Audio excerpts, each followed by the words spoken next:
Welcome to the Money Metals Midweek Memo, news and commentary relating to sound money, the precious metals markets, and the economy. I'm your host, Mike Maharrey. Thanks for tuning in. Money, get away, get a job with more pay, and you're okay. Money, Pink Floyd, it's a gas. Grab that cash with both hands and make a stash. New car, caviar, 4-star daydream. Think I'll buy me a football team.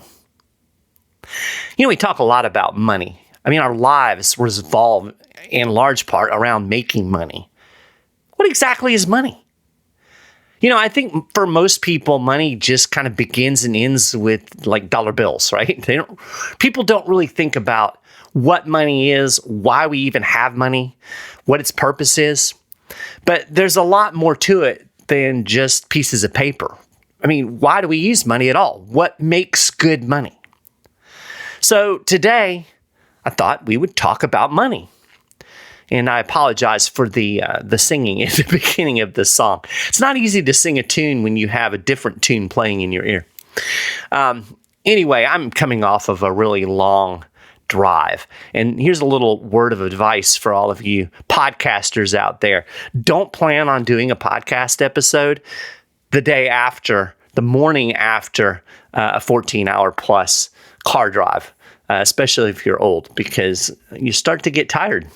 And I'm pretty whipped. But the things that we do for you people, we are having a podcast and we're talking about money. So what is money? Well, I'm going to explain this from the perspective of the Austrian School of Economics, because I think that is the most valid school of economic thought. And in the Austrian thinking, the simple definition of money is a commodity that has emerged spontaneously on the free market as the most universally accepted medium of exchange. It's valued not for its consumption or its production uses, but for its liquidity and its purchasing power. So when you break that all down, most fundamentally, money is an accepted medium of exchange. In effect, it stores value and allows me to transfer that value to other people. And, you know, in a sense, if you really kind of think about it, if you parse it out, money represents our labor or the creation of stuff, right? Let's say I obtain raw materials and I build a boat. That's great, right? But I don't need a boat. Let's say I need a horse. Well, I can go find somebody who needs a boat and trade them and get the horse. Again, that is incumbent upon finding a willing partner. But what if I can't, right? What if I can't find somebody who has a horse that they're willing to give me and wants a boat? It's complicated. Barter is a very complicated system. But if I can sell the boat to somebody who wants it but doesn't have a horse with money, with a medium of exchange, then I can take that money and go to somebody else and buy the horse. So thinking about this kind of more broadly, if I have an employer, I am exchanging my labor to produce something that he needs or wants to sell for money, right? And he pays me, and I can use that money, that medium of exchange, to buy the stuff that I need. So in effect, the money stores my labor until I can trade it for something that I need. Because, you know, obviously as a limited human being, I cannot produce everything that I need by myself. I need to obtain things from other people. And the barter system is clumsy. So we introduce a medium of exchange, and that facilitates the entire process, right? Kind of to use a little bit more of a technical explanation, money facilitates indirect exchange, and it solves what is known as the double coincidence of wants problem that arises in a barter system, right? So what is this double coincidence of wants? Well, it's exactly what I was talking about with me building a boat and then needing a horse. Let's use a different example. Let's say that I'm a fisherman and I want to get some bread, and I know a baker and he wants fish. We now have a double coincidence of wants, and this is great. we can make this exchange, and everything is happy. All of the parties involved are getting what they need. But how often does this really happen, right? We know a very limited number of people, and I personally don't know a baker. So, if I need bread, I'm in trouble. I may want bread, but let's say I do know a baker, but he doesn't even want fish, he wants apples, right? When a society is left to its own devices, when there's not the intervention of government, people will begin trading for a third good that is more widely accepted. More people want it, right? Even if they don't want it for their personal use. We see a really good example of this in wartime economies. Oftentimes, cigarettes become a medium of exchange because there's a lot of people. I'm talking more, I guess, in like World War II when so many people smoked. Everybody wanted cigarettes, right? It was a widely desired commodity. And so therefore, you could use that as a medium of exchange. Even if I didn't smoke, if I had cigarettes, I could obtain other things because there were a lot of people out there that wanted cigarettes, right? So over time, in a society, this thing that is widely desired and accepted will become money. And it solves the double coincidence problem by acting as a universal medium of exchange. And really, this is how gold and silver ultimately became recognized as money, right? Nobody declared it to be so. There wasn't ever a fiat that said, gold and silver will now be money. It evolved naturally in a free market. And economist Charles Minger emphasized that money evolves naturally in markets, good money. Good money evolves naturally in markets as individuals gravitate toward the most widely accepted, liquid, and marketable economy. And historically, that has been gold and silver. For 5,000 years, people have gravitated towards it. And I think it's interesting even today. We have all of these different fiat monies. We have dollars, we have yen, we have euros. And, I might go someplace, let's say I go to Europe. They'll probably accept my dollars in a lot of places. But, if I have a handful of yen, most people aren't going to accept that as a medium of exchange. It's not widely recognized. If I have gold and silver, I can go virtually anywhere in the world and it will be recognized as money. It is universal. And that's because it has arisen through this natural progression in a free market.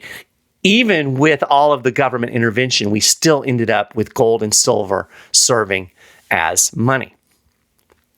Now, it's interesting because, where do we even get paper money to begin with? Well, what'll happen is over time, let's say we have gold as a commodity. We'll just use gold as an example. This would work for silver or any commodity that has turned into, could be oyster shells or whatever. But, who wants to carry a bunch of gold coins or silver coins? It's easier to carry paper. So at some point, somebody might say, hey, Mike, I've got this gold. I'm just going to give you an IOU, and then you can cash it in whenever you want for the gold and silver. And this is kind of how the banking system develops, right? The bank stores the gold and silver, and it issues these paper notes that are backed by the gold that it's holding. And so I can go and I can take this piece of paper, and I can go to the bank anytime and get the amount of gold or silver that it represents, right? Well, this is what is known as a gold standard, right? And again, you could have a silver standard as well. This IOU can be redeemed for the fixed amount of gold or silver, but oftentimes they'll just exchange hands many times, right? Instead of me, let's say I want to buy a horse, instead of going to the bank, changing in this piece of paper, getting my gold and silver out, I'll say, hey, I've got this gold and silver that's stored in XYZ bank, and here, I'll just sign this over to you, and then you can go redeem the gold at your discretion. And this person might hold on to that, and the gold's still there, so he may go to the baker and use this note to get bread. And so it goes until somebody decides, well, I want to have the physical gold and silver. But in this situation, in this pure gold standard, where the paper currency is 100% backed by gold and silver, the notes can exchange indefinitely, and we have this sound money system. In the same way we have a sound money system if everybody is just using gold coins or silver coins. Now, of course, what I just described is wildly different than modern money that we have today, which is known as fiat currency. Every country in the world right now issues fiat currency. So what is fiat? What does that even mean? Well, Investopedia defines fiat money as a government-issued currency not backed by a physical commodity such as gold or silver. Now, if you really parse that out, it's not really money, not by the Austrian definition of money. This is a different kind of animal, and it is not backed by a physical commodity that has arisen in the society and been recognized as money. It's just been called money by fiat, right? That's why they call it fiat currency. The government has said this is going to be our currency. That's what a dollar is. The U.S. government says we have these Federal Reserve notes. They're legal tender. That's our currency. So what is fiat backed by? Well, it's backed by, quote, the full faith and credit of the issuing government. In other words, it's not backed by anything, right? It's just paper or digits on a computer in this day and age. Fiat money only has value because the government says so. And the majority of the people accept the government at its word. Now, it doesn't hurt that the government has the power to maintain a monopoly over their currency through legal tender laws, right? They can basically say this is the only thing that the government recognizes as legal tender. And that keeps competing currencies at bay. We have that situation here in the United States right now.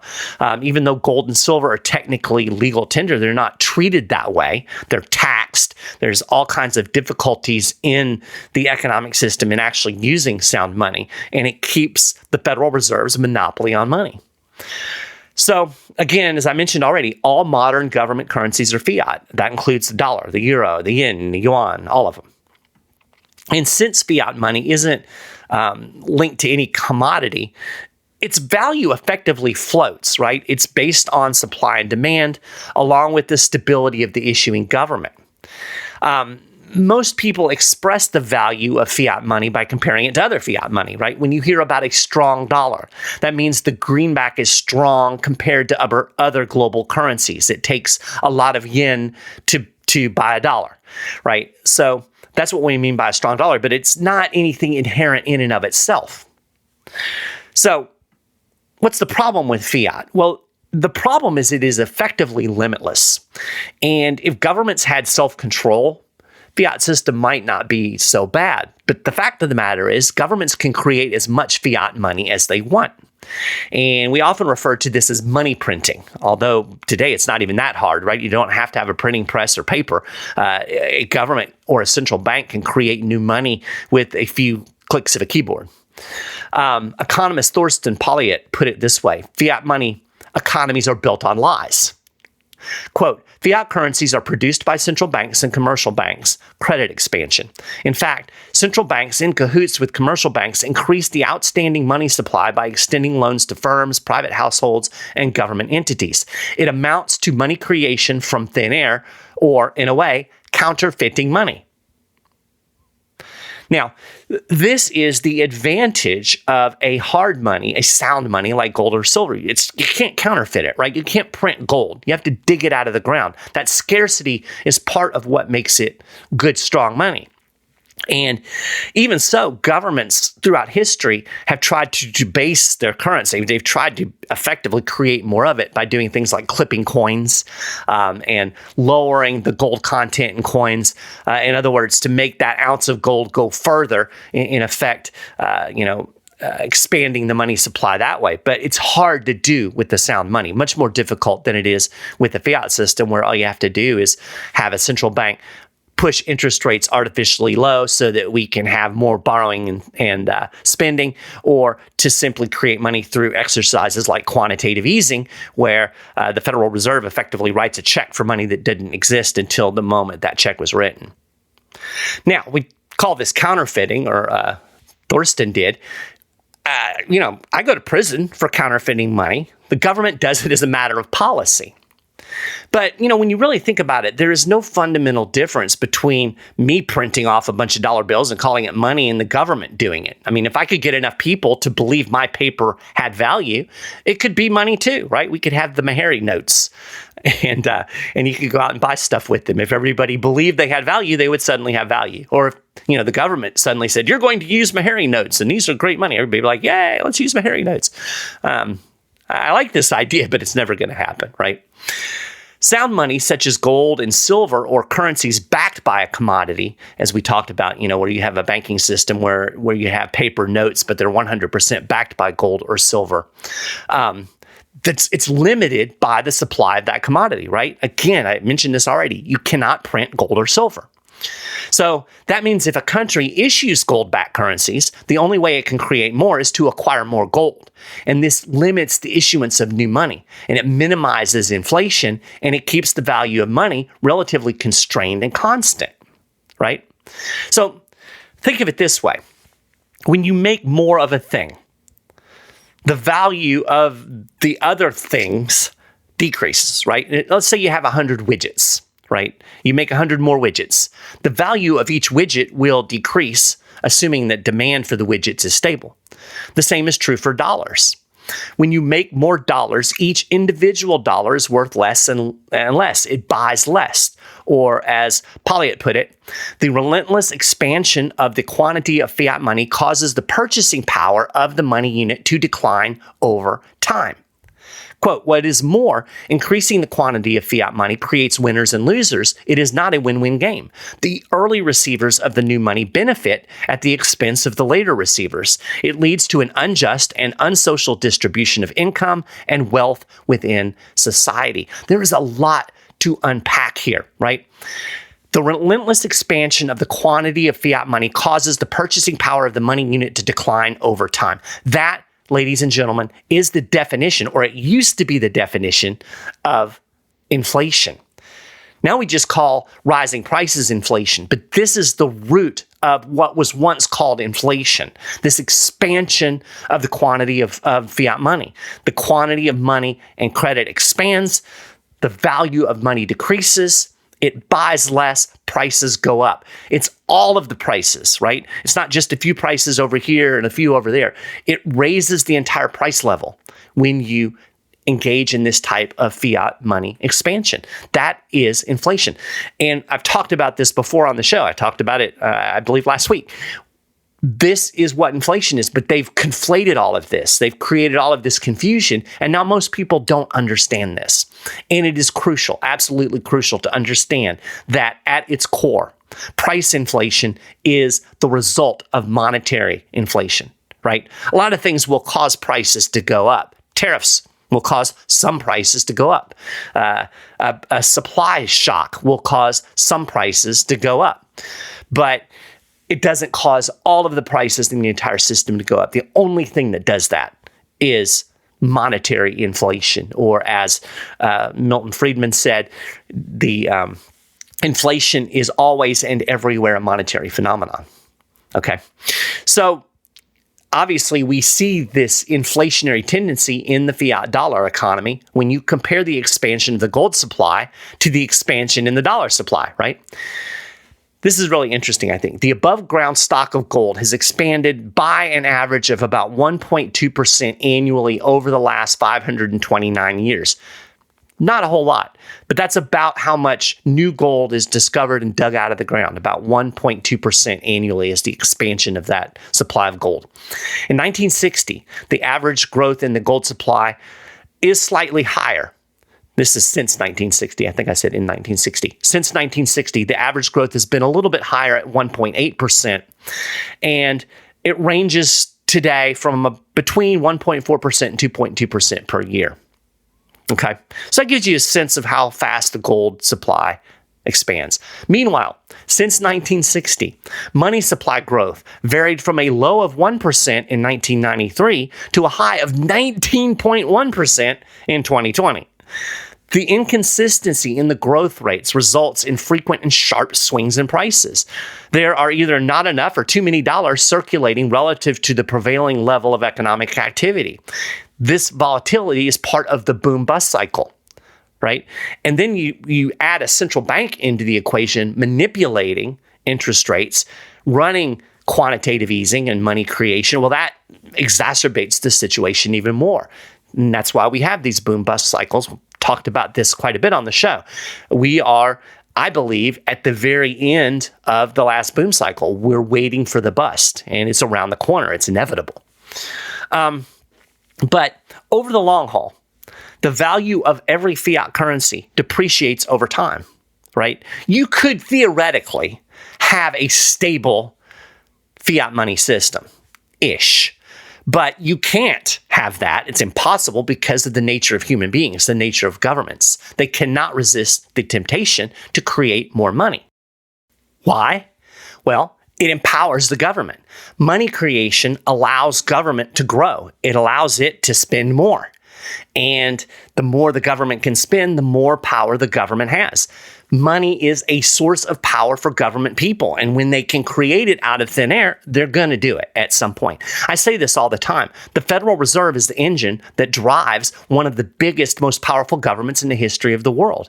If it wasn't for the Federal Reserve creating money and backstopping this fiat money system, the federal government wouldn't be able to borrow and spend the way it does. It would be much smaller, right? Fiat money systems are an enabler for big government. So it's no wonder that government people want a fiat system and they want to constantly inflate.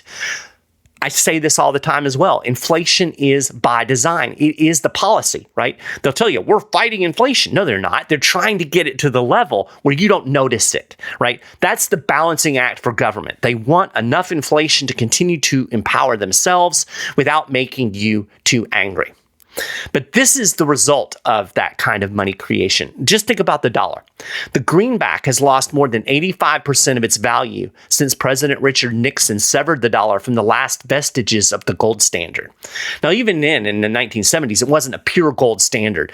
Franklin D. Roosevelt had already taken a number of steps to unlink the dollar from gold. And even before Roosevelt, it wasn't a pure sound money gold standard system, but it was much closer than anything like we have today. Nixon severed that last link between the dollar and gold. Since that time, the purchasing power of a 1971 dollar is equal to about 13 cents today. That is the extent of this money depreciation. Meanwhile, the dollar value of gold has gone from $35 an ounce to around $3,300 an ounce today.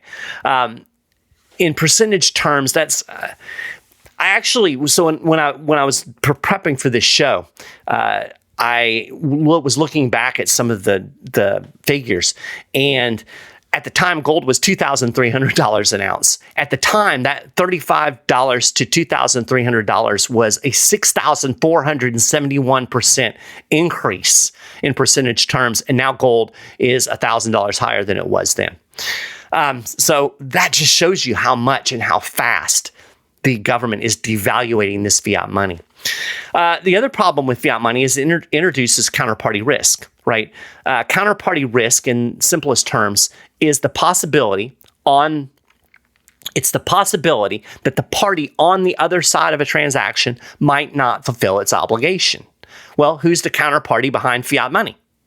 The government, right? If you trust the government to maintain a sound, stable currency, I guess there's no problem, right? But if you don't trust the government to maintain a sound and stable currency, well, too bad, too sad, right?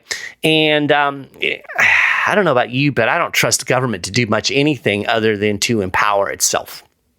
So when you boil it all down, fiat money is smoke and mirrors. If you want real money, you need to have gold and silver. It has been filling that role for thousands of years. And we go back to the beginning of the show, it became money because people, societies agreed that that was going to be the best medium of exchange, right?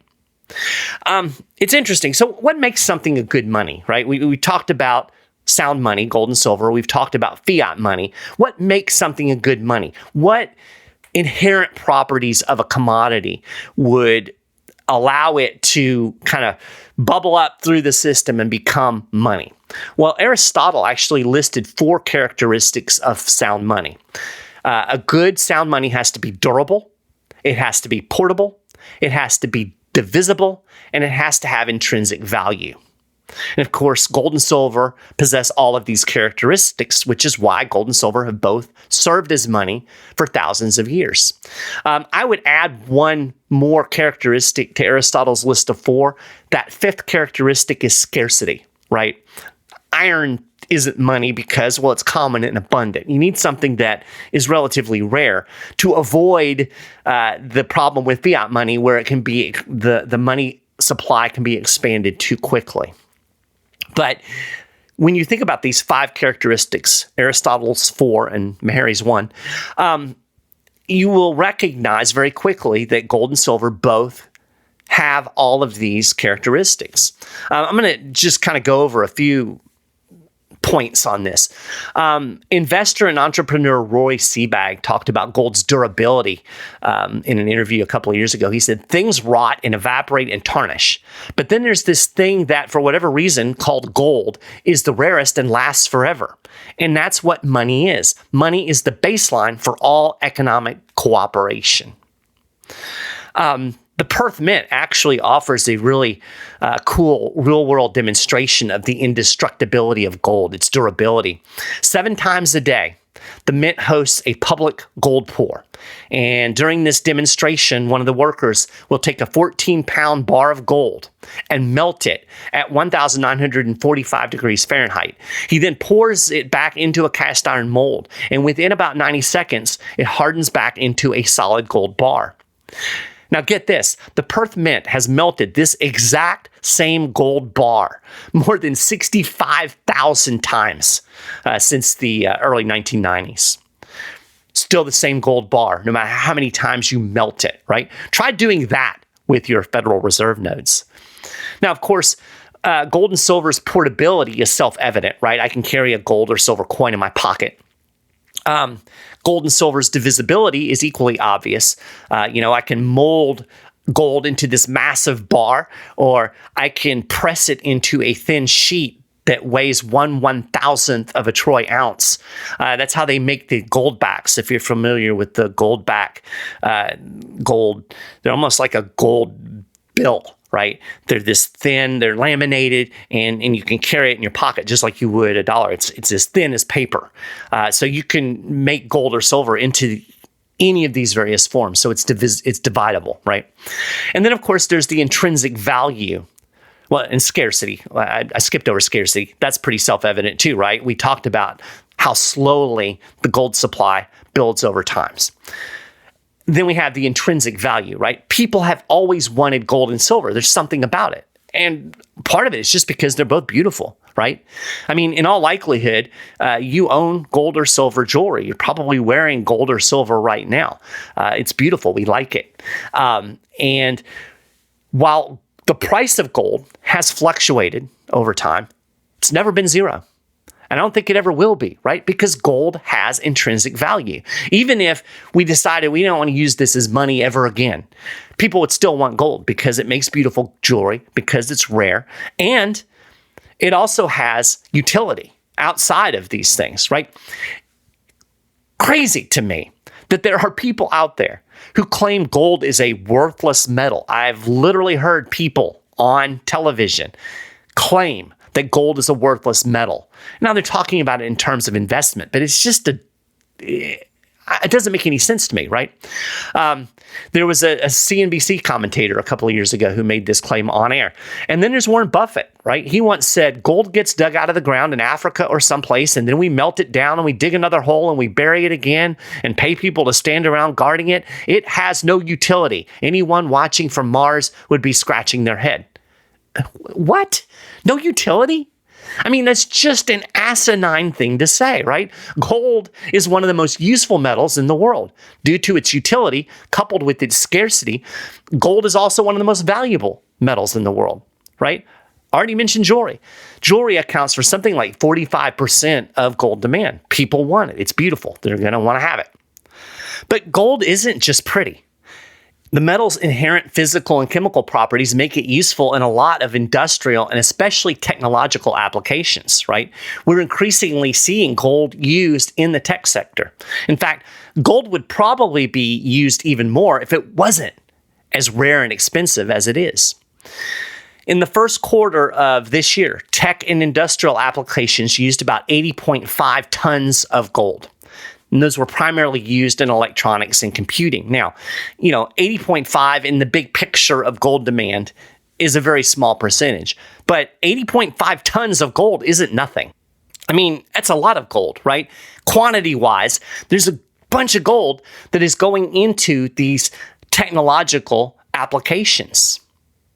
Gold is an excellent conductor. It efficiently dissipates heat, and unlike copper or even silver, it doesn't oxidize or corrode over time. Gold is also extremely malleable, and it can easily be formed into very thin wires and sheets. I actually wrote an article, I think I published it on Friday for moneymetals.com/news about how gold is an integral part of the James Webb Telescope. Gold is coating the giant mirrors that help that telescope see deep into space. So again, gold is very important. I'll link to that article in the show notes page. But computing, artificial intelligence, cellular communications, all of these things rely on gold, and of course silver as well. I'm not really focusing on silver so much here because I think it's more self-evident that silver has utility. About 60% of silver's demand today comes from industrial applications. So silver is in the same category, but I'm really focusing on gold here because that's where you'll hear people say, oh, well, gold is a useless metal, So back to that, it's important in the medical field, right? Its inherent stability and unique optical properties make it perfect for diagnostic testing. The World Gold Council said that gold is, quote, at the heart of hundreds of millions of rapid diagnostic tests used globally every single year. And get this, quote, this well-established and critically important technology has changed the face of disease diagnosis in the developing world over the last decade. So what they're talking about here is using gold nanoparticles that are in these little testing strips that they can actually do rapid tests for malaria, HIV, hepatitis, and other illnesses. This has drastically lowered the cost of testing for these diseases, and that's huge, especially in these developing countries that don't have a lot of the access to medical technology that we have here in the United States. And then thinking about gold in the medical field, it's even been used in some really exotic applications. Back in 2018, there was a team of Chinese researchers that partially restored the sight of blind mice by replacing their deteriorated photoreceptors. That's the sensory structures that are inside your eye that respond to light. They replaced these with nanowires made of gold and titanium. And again, they partially restored sight using gold. My point here is that, with all due respect to Warren Buffett, gold is far from useless. It has lots of utility. It is desired. It is used. And that is part of what supports it as sound money. That's one of those crucial factors that Aristotle identified. And that is why, fundamentally, gold is money. And everybody wants to have it, right? We all need money. Money is important. That medium of exchange allows us to interact with complete strangers and obtain the goods and services that we need, and also to sell our labor for things that we need. Without this monetary structure, we wouldn't be able to really have the standard of living that we have today. And yes, it works with the fiat system, kind of, sort of. But here's the thing about fiat money. Every single fiat system has ultimately collapsed. Because, again, we go back to the nature of government. It can't control itself. It's going to keep inflating and expanding and devaluing its money. And ultimately, it will become valueless. And as I've already mentioned, I don't think that gold and silver will ever be valueless, despite the fluctuations that we see in the price every single day. So, If you want to have real money, you need to have gold and silver. We live in a world of fiat money. Can't change that. There's some great things that are going on at the state level and even the federal level to encourage and incentivize sound money. The Sound Money Defense League is doing fantastic work in that area. But for now, we've got to live in a fiat system. But you don't have to trust your wealth to that fiat system. You can transfer your wealth from those fiat dollars that you're earning and that you're getting, and you can turn it into real sound money, and you can keep that, and it will protect you and shield you from the devaluation of the fiat currency that is inevitable and constant. So to get gold and silver, all you got to do is call Money Metals Exchange at 800-800-1865. And we have precious metals specialists there that will talk to you. They'll help you figure out how gold and silver can fit into your portfolio, how it can protect your wealth, what types of products will work for you. These folks are fantastic, so give them a call and talk to them today. If you don't want to talk on the phone, you can go to moneymetals.com and you can speak with a precious metals specialist online in a chat. Or, hey, you don't have to do that at all. You can just go and you can get the gold and silver that you need right at moneymetals.com. So with that, we're going to call it a wrap for this episode of the Money Metals Midweek Memo. You can get more information about everything that I've talked about on the show today and a lot more over at moneymetals.com/news. And if you want to get the latest news and information relating to gold and silver right in your inbox, make sure you sign up and get on our email list. Of course, you can subscribe to the Midweek Memo on your favorite podcasting platform. And when you do, you can also tune into our Market Wrap podcast every Friday, where you're going to get a quick overview of the week in precious metals, along with conversations between yours truly and interesting people in the world of gold, silver, economics, and investing. I really appreciate you listening to this show. Thank you so much. Please do me a favor.